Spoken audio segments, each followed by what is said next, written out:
محمد وعلى آل محمد كما صليت على إبراهيم وعلى آل إبراهيم إنك حميد مجيد اللهم بارك على محمد وعلى آل محمد كما باركت على إبراهيم وعلى آل إبراهيم إنك حميد مجيد محترم سامعین کرام، خطبہ مسنونہ کے بعد قرآن مجید کے 26ویں پارے سے سورہ حجرات کی آیت نمبر 11 تلاوت کیا ہوں۔ اس آیت کی روشنی میں اس موضوع پر کچھ باتیں کرنے کی جسارت کیا ہوں،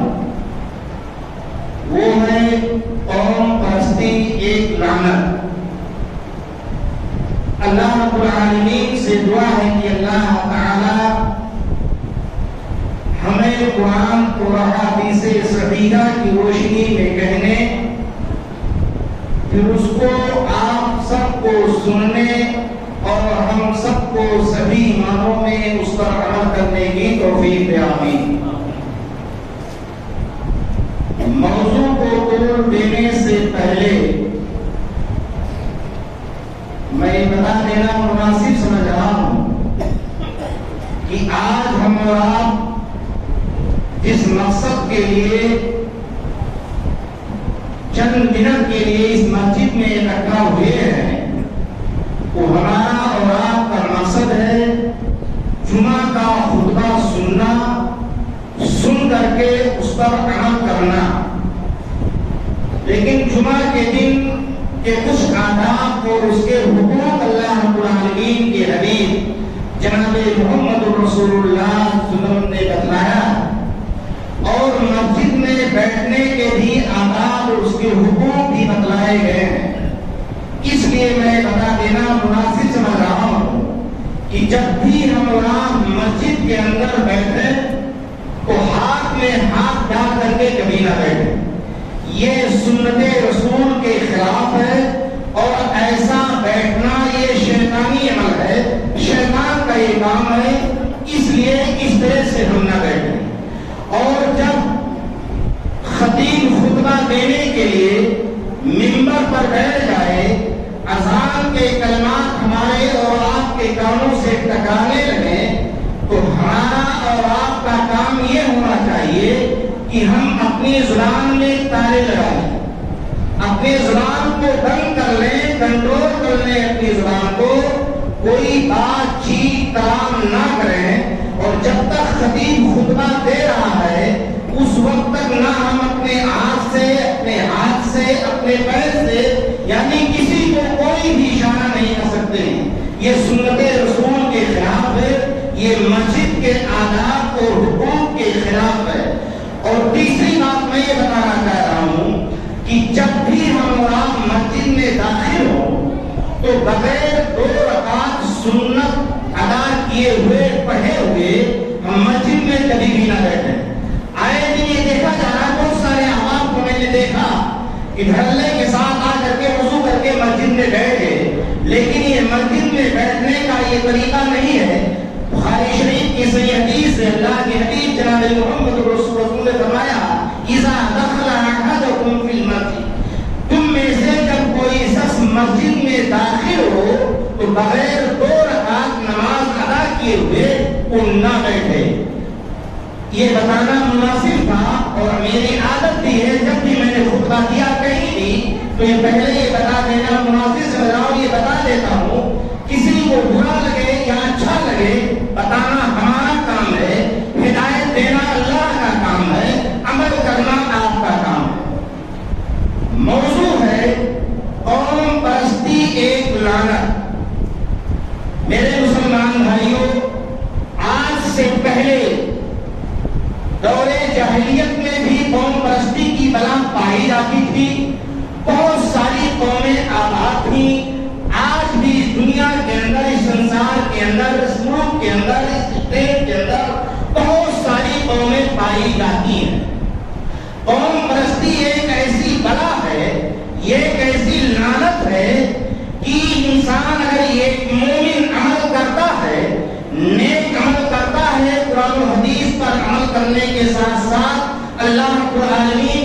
عبادت و بندگی کرتا ہے، لیکن ایک مومن دوسرے مومن سے اگر کسی ذات برادری کی وجہ سے، کسی خاندان کی وجہ سے، ایک مرد کسی دوسرے مرد سے کسی اپنے اندر تکرار و نوبت کی آنے کی وجہ سے اگر اس سے تعصب تنگ نظری رکھتا ہے تو یقیناً یہ ضلالت و گمراہی کے گڈھے میں جانے والا یہ عمل ہے۔ اللہ رب العالمین نے یہ آیت کریمہ سورہ حجرات کے اندر 3 آیتیں ایسی ہیں جس میں اللہ رب العالمین نے مسلمانوں کو عبرت و نصیحت پکڑنے کے لیے، جس میں مسلمانوں کو اللہ رب العالمین نے ان تمام اعراض سے دور رہنے کے لیے یہ آگاہ کیا ہے، یہ حکم دیا ہے، اور مومنوں سے مخاطب ہو کر کے لفظ یا ایھا الناس نہیں کہا کہ اے لوگوں، بلکہ اللہ رب العالمین نے یہ کہا یا ایھا الذین آمنوا لا یسخر قوم من قوم عسیٰ ان یکونوا خیرا منہم۔ اے مومنوں کی جماعت، اے مسلمان مرد، تم میں سے کوئی مسلمان مرد کسی دوسرے مسلمان مرد کا مذاق نہ اڑائے، مسخرہ پن نہ کرے، ہنسی اور ٹھٹھے نہ کرے۔ یہ قوم پرستی کی وجہ سے، یہ ذات برادری کی وجہ سے، یہ خاندان کو اونچ نیچ سمجھنے کی وجہ سے یہ برائیاں ہمارے اور آپ کے اندر پائی جاتی ہیں۔ اس لیے اللہ رب العالمین نے یہ منع کیا ہے کہ یا ایھا الذین آمنوا لا یسخر قوم من قوم، اے مومنوں کی جماعت، تم میں سے کوئی مرد کسی دوسرے مرد کا مذاق نہ اڑائے۔ کیوں؟ لا یسخر قوم من قوم عسیٰ ان یکونوا خیرا منہم۔ ہو سکتا ہے جس کا تم مذاق اڑاتے ہو، جس کا تم مسخرہ پن کرتے ہو، جس کا تم ٹھٹھی کرتے ہو، جس کے عیب کو ٹٹول کر کے اس پر ہنستے ہو، وہ عمل میں تم سے بہتر اور اچھا ہو، وہ عمل صالح کرنے والا ہو، وہ تہجد گزار ہو، وہ صوم و صلات کا پابند ہو، وہ سماج اور معاشرے پر نگاہ رکھتے ہوئے اپنے دامن کو بچا کر کے اللہ رب العالمین کی عبادت و بندگی میں اپنے وقت کو خرچ کرتا ہو، اللہ رب العالمین کے ذکر و اذکار میں، اللہ رب العالمین کی تسبیح و تحلیل میں اپنی زبان کو حرکت میں لاتا ہو، نہ کہ کسی چوراہے پر بیٹھ کر کے ایک دوسرے کی برائی بیان کرتا ہو، نہ کہ کسی ہوٹل پر بیٹھ کر کے ایک دوسرے کی بہو بیٹیوں کے اوپر اپنی نگاہیں اٹھا کر کے دیکھتا ہو، وہ تم سے بہتر ہو، تم سے اچھا ہو۔ اللہ رب العالمین نے اس آیت کریمہ میں یہ منع کیا ہے عسیٰ ان یکونوا خیرا منہم۔ ہو سکتا ہے جس کا تم مذاق اڑاتے ہو، جس کا تم مسخرہ پن کرتے ہو، وہ عمل میں تم سے بہتر ہو۔ یہاں پر مردوں سے مخاطب ہو کر کے اللہ رب العالمین نے کہا، لیکن اس کے بعد اللہ رب العالمین نے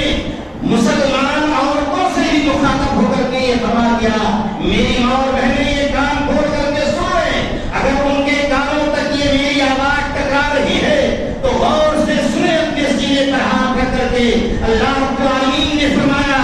وَلَا نِسَاءٌ مِّن نِّسَاءٍ عَسَىٰ أَن يَكُونُوا خَيْرًا مِّنْهُمْ، اور تم میں سے کوئی عورت کسی دوسری عورت کا مذاق نہ اڑائے۔ اس لیے ہو سکتا ہے جس عورت کی تم مذاق اڑاتی ہو وہ عمل میں تم سے بہتر ہو، وہ پردے والی ہو، وہ صوم و صلات کی پابند ہو،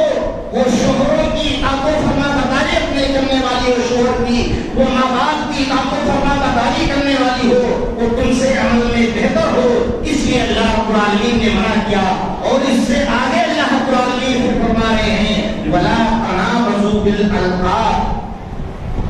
اور تم میں سے کوئی مرد کسی اپنے دوسرے مرد بھائی کو برے القاب سے نہ پکارے، برے ناموں سے اس کو چڑھانے کے لیے، اس کو تکلیف دینے کے لیے، اس کا مزہ لینے کے لیے برے ناموں سے اس کو نہ پکارے، اور نہ کوئی عورت کسی دوسری عورت کو برے ناموں سے پکارے۔ اس میں اللہ رب العالمین نے منع کیا ہے۔ میرے مسلمان بھائیوں، پہلے زمانے میں جب علم کی کمی تھی، لوگ بہت کم دین کی تعلیم کی طرف رغبت دیتے تھے، اپنی اولاد کو دین کی تعلیم سکھانے کے لیے بہت کم دھیان دیا کرتے تھے۔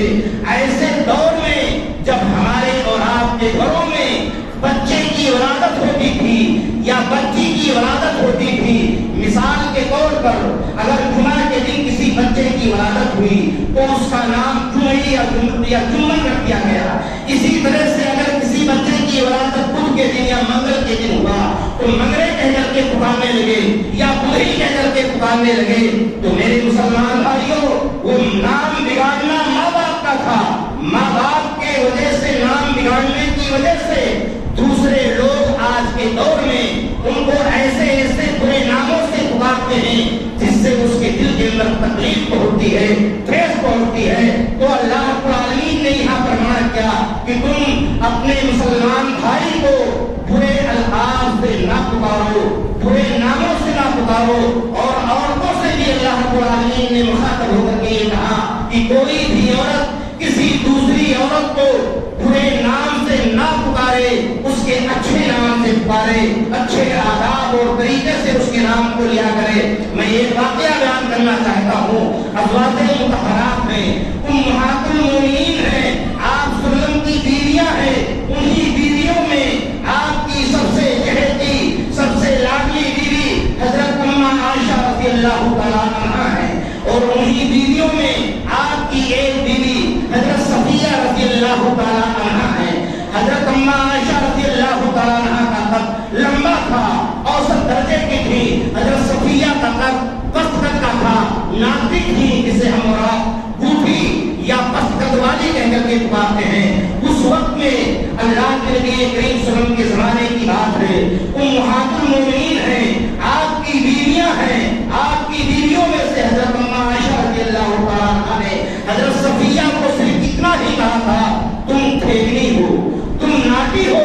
تم بوٹھی ہو، تم پست قد والی ہو۔ حضرت صفیہ کے دل میں تکلیف پہنچی، میری ماں اور بہنوں غور سے سنو، حضرت صفیہ کے دل میں تکلیف پہنچی، تکلیف پہنچنے کی وجہ سے حضرت صفیہ رضی اللہ تعالیٰ عنہا دربار نبوی میں حاضر ہوتی ہیں، اللہ کے نبی کریم صلی اللہ علیہ وسلم سے کہتی ہیں، اے اللہ کے نبی، عائشہ نے مجھے ایسا جملہ استعمال کیا ہے میرے خلاف کہ میرے دل میں تکلیف ہوئی ہے، مجھے بہت درد ہوا ہے میرے دل کے اندر۔ نبی کریم صلی اللہ علیہ وسلم عائشہ رضی اللہ تعالیٰ عنہ کو طلب کرتے ہیں، بلاتے ہیں۔ حضرت اماں عائشہ رضی اللہ تعالیٰ عنہ دربار نبوی میں حاضر ہوتی ہیں، سوال کرتے ہیں، پوچھتے ہیں، اے عائشہ کیا تم نے حقیقت میں ایسا جملہ استعمال کیا ہے؟ تم نے اسے پست کہا ہے، ٹھیکنی کہا ہے؟ عائشہ کہتی ہیں، ہاں اللہ کے نبی، میری زبان سے کلمہ نکلا ہے، میں نے یہ کہی ہے بات۔ تب اس وقت اللہ کے نبی کریم صلی اللہ علیہ وسلم نے فرمایا، عائشہ تم نے اپنی زبان سے ایسا جملہ استعمال کیا ہے، اس کی بات نکالی ہے کہ اگر سمندر کے اندر ڈال دیا جائے تو سمندر کا سارا پانی پڑا ہو جائے گا۔ میرے مسلمان بھائیوں، آج ہم اور آپ اپنے بھائیوں کو، میری ماں اور بہنیں آج اپنی ماں اور بہنوں کو کون سا جملہ استعمال کرتی ہیں، اگر اس کے آنکھ کی روشنی کوئی کم ہے، آنکھ میں کوئی عیب ہے تو اس کو کالی کہہ کر کے بلایا جاتا ہے، دھوکیا کر کے بلایا جاتا ہے، یا اگر کسی مرد کے پیر میں یا ہاتھ میں کوئی کمزوری آ گئی ہے تو لینا اور لولا کہہ کر کے بلایا جاتا ہے۔ ارے مسلمانوں، اگر تمہاری اولاد کے اندر یہ بیماری پائی جائے، اگر تمہاری اولاد کے اندر یہ نقص پایا جائے تو کیا تم اپنے کانوں سے یہ سنو گے کہ کس طرح سے دوسرے کو کہہ کر کے پکارتے ہو؟ اس لیے میرے مسلمان بھائیوں، اللہ رب العالمین نے کہہ دیا وَلَا تَنَابَزُوا بِالْأَلْقَابِ، اور کوئی مسلمان کسی مسلمان مرد کو، کوئی مسلمان عورت کسی مسلمان عورت کو برے ناموں سے نہ پکارے۔ یہ قوم پرستی کی وجہ سے ایسی باتیں آتی ہیں، قوم پرستی کی جو لعنت ہمارے اور آپ کے سینے میں بھری ہوئی ہے، ہمارے اور آپ کے خاندان میں، ہمارے اور آپ کی بستی میں، ہمارے اور آپ کے شہر میں یہ قوم پرستی کی جو لعنت پائی جاتی ہے، اس کا یہ نتیجہ ہے کہ آج یہ مسلمان اپنے دوسرے مسلمان کو اپنے سے کمتر اور حقیر سمجھ کر کے ایسا جملہ استعمال کرتا ہے، ایسا جملہ جو استعمال ہوتا ہے اپنے آپ کو اعلیٰ درجے کا سمجھتے ہوئے اور اپنے مسلمان بھائی کو اپنے سے کمتر اور حقیر سمجھ کر کے اس طرح کا جملہ استعمال کرتا ہے۔ آیت نمبر 12 میں اللہ رب العالمین ارشاد فرماتے ہیں، یا ایھا الذین آمنوا اجتنبوا کثیرا من الظن ان بعض الظن اثم ولا تجسسوا ولا یغتب بعضکم بعضا ایحب احدکم ان یاکل لحم اخیہ میتا فکرہتموہ واتقوا اللہ ان اللہ تواب رحیم، یہاں بھی اللہ رب العالمین نے مسلمان مرد اور عورت سے مخاطب ہو کر کے کہا یا ایھا الذین آمنوا اجتنبوا کثیرا من الظن، اے مسلمانوں زیادہ گمان کرنے سے بچو۔ آج کا مسلمان گمان کرنے میں بہت آگے نظر آتا ہے، جس میں اللہ رب العالمین نے پہلے ہی منع کر دیا یا ایھا الذین آمنوا اجتنبوا کثیرا من الظن، اے مسلمانوں زیادہ گمان کرنے سے بچو۔ کیوں؟ ان بعض الظن اثم، کیونکہ بعض گمان برے ہوتے ہیں۔ اگر 4-6 مسلمان آپس میں بیٹھ گئے، کوئی اگر یہ غریب خاندان کی اولاد اپنی تجارت میں اپنی کمائی میں اچھی طرح سے کمایا، حلال طریقے سے وہ اپنا کھاتا پیتا ہے، اچھی گاڑیوں میں، اچھے بنگلے میں، اچھی کوٹھیوں میں اچھے اچھے کپڑے پہن کر چلتا ہے۔ اب اگر ہم بیٹھ کر کے یہ کہیں گمان کریں کہاں سے لایا، کیسے لایا،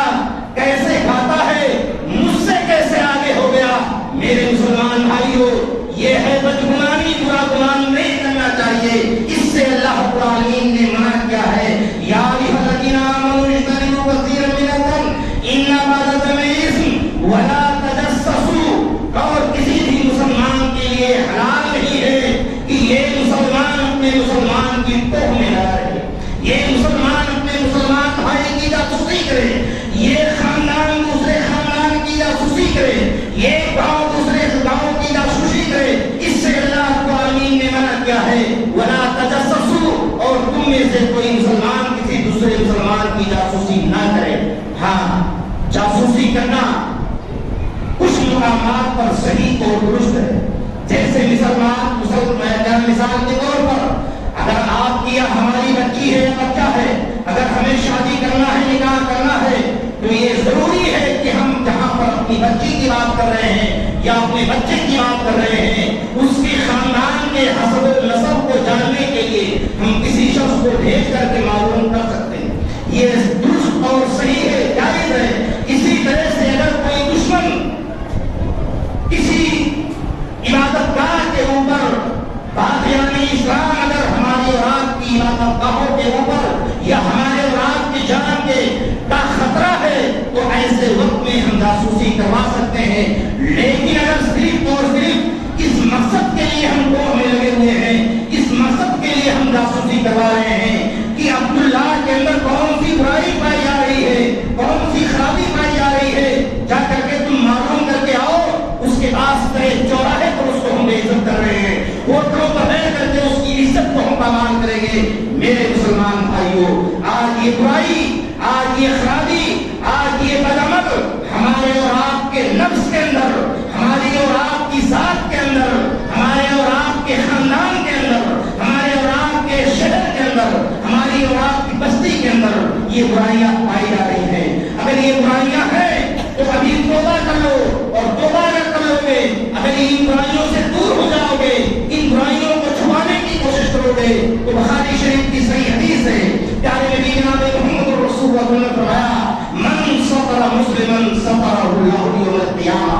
جو مسلمان اپنے مسلمان بھائی کے عیب کو دنیا میں چھپاتا ہے، اس کے عیب کے اوپر پردہ ڈالتا ہے، قیامت کے دن اللہ رب العالمین ایسے مسلمانوں کے عیبوں کے اوپر پردہ ڈال دے گا۔ غور کرنے کا مقام ہے کہ آج ہم برائیاں نہیں کرتے ہیں، کیا ایک مسلمان دوسرے مسلمان کے پیچھے نہیں لگا رہتا ہے، کیا ایک مسلمان دوسرے مسلمان کی توہ میں نہیں لگا رہتا ہے؟ یہ قوم پرستی کی وجہ سے، یہ خاندان کی ذات برادری کی وجہ سے ہے۔ اس کے آگے والی آیت میں آیت نمبر 13 میں اللہ رب العالمین فرماتے ہیں، سنو اور دیکھا اللہ رب العالمین نے کہا یا ایھا الناس انا خلقناکم من ذکر و انثی وجعلناکم شعوبا وقبائل لتعارفوا ان اکرمکم عند اللہ اتقاکم واتقوا اللہ۔ اللہ رب العالمین نے اس آیت کریمہ میں پوری انسانیت سے مخاطب ہو کر کے کہہ رہے ہیں، کیا کہہ رہے ہیں؟ یا ایھا الناس انا خلقناکم من ذکر و انثی، اے لوگوں ہم نے تمہاری جو تخلیق کی ہے، ہم نے تمہیں جو پیدا کیا ہے، تمہیں جو دنیا میں ہم نے بھیجا ہے، تمہاری پیدائش کی ہے، یہ ایک مرد اور ایک عورت سے، مذکر اور مؤنث سے، یہ ایک مرد سے مراد آدم علیہ السلام ہے، یہ ایک عورت سے مراد حوا علیہ السلام ہے۔ پوری انسانیت انہی کی ذریت سے ہے، انہی کی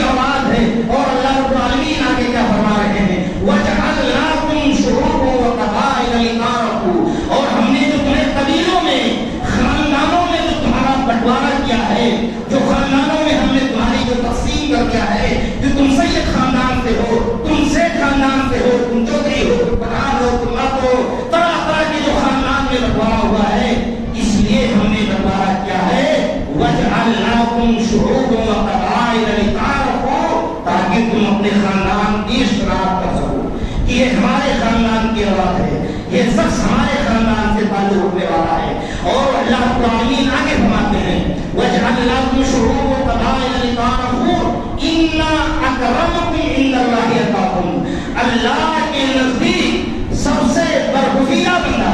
سب سے اچھا بندہ اللہ رب العالمین کے نزدیک وہ ہے جس کے دل کے اندر تقویٰ ہے، پرہیزگاری ہے، خشیت الہی ہے، خوشنودی الہی ہے، اللہ کی رضامندی کی چاہت جس کے اندر ہے، وہی شخص اللہ رب العالمین کا سب سے برگزیدہ بندہ ہے۔ اور حدیث کے اندر اللہ کے نبی نے فرمایا اس آیت کی تفسیر میں کہ لا فضل لعربی علی عجمی ولا لعجمی علی عربی ولا لیسبد علی احمر ولا لاحمر علی اسود الا بالتقویٰ، کسی عربی کو کسی عجمی پر فضیلت نہیں ہے، نہ تو کسی ہندی کو کسی عربی پر فضیلت ہے، نہ کسی کالے کو کسی گورے پر، نہ کسی گورے کو کسی کالے پر۔ اگر فضیلتوں پر برتری ہے اللہ رب العالمین کے نزدیک، اگر کوئی شخص ہندوستان کا رہنے والا ہے، اگر وہ سنت و صلاۃ کا پابند ہے، دینداری اس کے اندر پائی جاتی ہے، وہ اللہ رب العالمین کے احکام و قوانین پر عمل کرتا ہے، سنت رسول پر عمل کرتا ہے، اور اگر کوئی پاکستان کا رہنے والا ہے، اگر وہ شرابی ہے، زناکاری ہے، عیاشی ہے، تمام برائیاں اس کے اندر پائی جاتی ہیں، تو پاکستان کی اولاد سے لاکھ درجہ بہتر کہ ہندوستان کی اولاد جو ایک مودی کی اولاد ہے جس کے اندر دینداری پائی جاتی ہے، جو حلال روزی کماتا ہے، اس اولاد سے لاکھ درجہ بہتر ہے۔ اسی طرح سے اگر کوئی کالا کروڑا لنگڑا لوڑا اپاہج ہے، اگر وہ دیندار ہے، وہ سنت و صلاۃ کا پابند ہے، وہ اللہ رب العالمین کی عبادت و بندگی کرتا ہے، تو اس گورے اس کپڑے سے لاکھ درجہ بہتر ہے جو شادی ہے، جوانی ہے، جوا تاش لاٹری میں رہتا ہے، جو دوسرے کے بہو بیٹیوں کے اوپر اپنی نگاہیں اٹھا کر کے دیکھا کرتا ہے، غلط نگاہیں اٹھاتا ہے، اس سے کہیں زیادہ لنگڑا لوڑا اپاہج جو اللہ رب العالمین کی عبادت و بندگی کرتا ہے، اس سے کہیں زیادہ بہتر ہے۔ اس حدیث کے اندر یہ فرق کیا گیا ہے، اور اللہ رب العالمین نے کہ حدیث نے بتایا واتقوا اللہ، اور اللہ رب العالمین کے نزدیک سب سے برگزیدہ بندہ، سب سے چہتا، سب سے لاڈلا، سب سے دلانا بندہ وہی ہے جس کے دل کے اندر تقویٰ ہے، پرہیزگاری ہے، اللہ کا ڈر ہے، اللہ کا خوف ہے۔ اس لیے میرے مسلمان بھائیوں، یہ جو ہمارے اولاد کے اندر یہ جو برائیاں پائی جاتی ہیں، ایک مسلمان دوسرے مسلمان کی غیبت کرنے کے لیے 10-5 لوگ اگر اکٹھا ہو گئے تو یہ ایک شخص دوسرے شخص کی غیبت کرنا شروع کر دیا۔ غیبت کرنا ایک ہم رائی کے دانے کے ذرے کے برابر ہم اس کا گناہ سمجھتے ہیں، لیکن میرے مسلمان بھائیوں اس آیت کریمہ میں اللہ رب العالمین نے فرمایا وَلَا يَغْتَبْ بَعْضُكُمْ بَعْضًا أَيُحِبُّ أَحَدُكُمْ أَن يَأْكُلَ لَحْمَ أَخِيهِ مَيْتًا فَكَرِهْتُمُوهُ۔ اللہ رب العالمین نے فرمایا کہ تم میں سے کوئی مسلمان کسی مسلمان کی غیبت نہ کرے، وَلَا يَغْتَبْ بَعْضُكُمْ بَعْضًا، بعض کی غیبت نہ کرے۔ کیا تم یہ پسند کرتے ہو کہ اپنے مردار بھائی، اپنے سگے مرے ہوئے مردے بھائی کا گوشت کھانا فَكَرِهْتُمُوهُ، تم سے ناپسند کرو گے؟ یہ غیبت کرنا اس آیت کی تفسیر میں مفسرین نے دیا ہے کہ غیبت کرنا یہ مردے بھائی کے گوشت کے کھانے کے برابر ہے۔ اللہ کی اور غیبت کی تعریف کیا ہے؟ اللہ کے نبی کریم صلی اللہ علیہ وسلم کے سامنے صحابہ کرام تشریف فرما ہے، خود اللہ کے نبی نے سوال کیا کہ غیبت کیا ہے، غیبت کے بارے میں سوال کیا پوچھا کہ غیبت کیا ہے صحابہ کرام سے؟ صحابہ کرام نے کہا اللہ اس کے نبی بہتر جانتے ہیں۔ اللہ کے نبی نے فرمایا اگر تم اپنے ایک مسلمان بھائی کی کوئی ایسی بات بیان کرتے ہو، ایسی کوئی بات بیان کرتے ہو جو اس کے اندر وہ برائی پائی جاتی ہے، یہ غیبت ہے۔ پھر صحابہ نے پوچھا اگر نہیں پائی جاتی ہے، آپ نے فرمایا کہ بہتان باندھنا۔ آج ہم اور آپ بہتان باندھنے کے لیے الزام تراشی میں پیش نظر آتے ہیں، غیبت کرنے میں پیش نظر آتے ہیں۔ بہتی شریف کی صحیح حدیث ہے، پیارے نبی جناب محمد رسول اللہ نے فرمایا کہ اگر ایک شخص زنا کرتا ہے اور زنا کرنے کے بعد وہ تائب ہو جاتا ہے، وہ اللہ رب العالمین کی ڈر سے، اللہ کے خوف سے اللہ کے سامنے ہاتھ اٹھا کر کے اپنے زنا کرنے والے گناہ کی معافی مانگتا ہے، توبہ کرتا ہے، اللہ رب العالمین اس کی توبہ کو قبول فرماتا ہے۔ لیکن صاحب غیبت کی جب غیبت کرنے والے کی توبہ اللہ رب العالمین قبول نہیں فرماتا ہے، کب تک؟ مثال کے طور پر میں بتا دیتا ہوں، عبداللہ نے عبدالرحمن کی غیبت کی ہے، اب عبداللہ کا حق یہ بنتا ہے کہ عبدالرحمن سے جا کر کے معافی مانگے، اور اگر عبدالرحمن معاف کرتا ہے تو اللہ رب العالمین اس وقت جب عبداللہ توبہ کرے گا اللہ سے اپنے اس گناہ کی معافی مانگے گا تو اللہ رب العالمین اس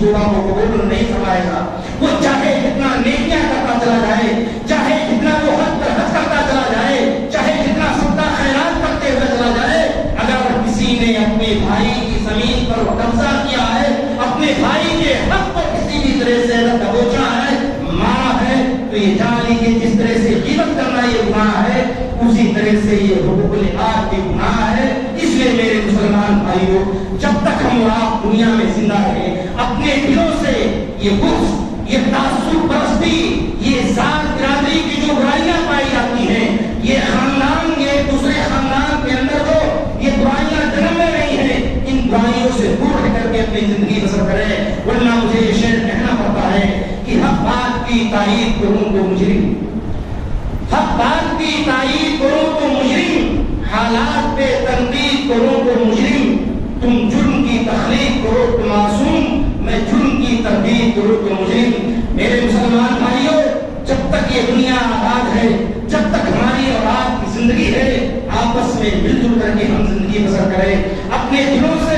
بغض و حسد کینہ کپٹ کو دور کر کے, اپنے دلوں سے تعصب پرستی کو دور کر کے, ایک خاندان کو دوسرے خاندان سے کمتر اور حقیر نہ سمجھ کر کے اپنی زندگی بسر کریں. بخاری مسلم شریف کی صحیح حدیث ہے, جس حدیث کے راوی حضرت ابو ہریرہ رضی اللہ تعالیٰ عنہ ہے. حضرت ابو ہریرہ رضی اللہ تعالیٰ عنہ سے روایت ہے کہ نبی جناب محمد رسول اللہ نے فرمایا, المسلم اخو المسلم, یہ مسلمان دوسرے مسلمان کا بھائی ہے, تو یہ مسلمان کو آپس میں مل کر کے اللہ کی عبادت کو بندگی کرنی چاہیے, آپس میں مل کر کے ایک ساتھ اٹھنا بیٹھنا چاہیے. اور اسی حدیث کے آخر میں اللہ رب العالمین نے فرمایا, جو میں بتانا مناسب سمجھ رہا ہوں کہ اسی آیت کے آخر میں اللہ کے نبی نے فرمایا کہ ایک مسلمان کو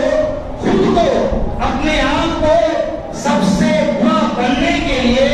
صرف یہی اس کے لیے کافی ہے کہ ایک مسلمان اپنے مسلمان بھائی کو اپنے سے کمتر اور حقیر سمجھے. وہ سب سے بڑا مسلمان ہے جو, اگر ہم کسی مسلمان بھائی کو اپنے سے کمتر اور حقیر سمجھتے ہیں, مجھ سے برا دنیا کے اندر کوئی ہے نہیں اس حدیث کی روشنی میں. اس لیے میرے مسلمان بھائیوں, اس طرح کا عمل اگر ہمارے اللہ پایا جاتا ہے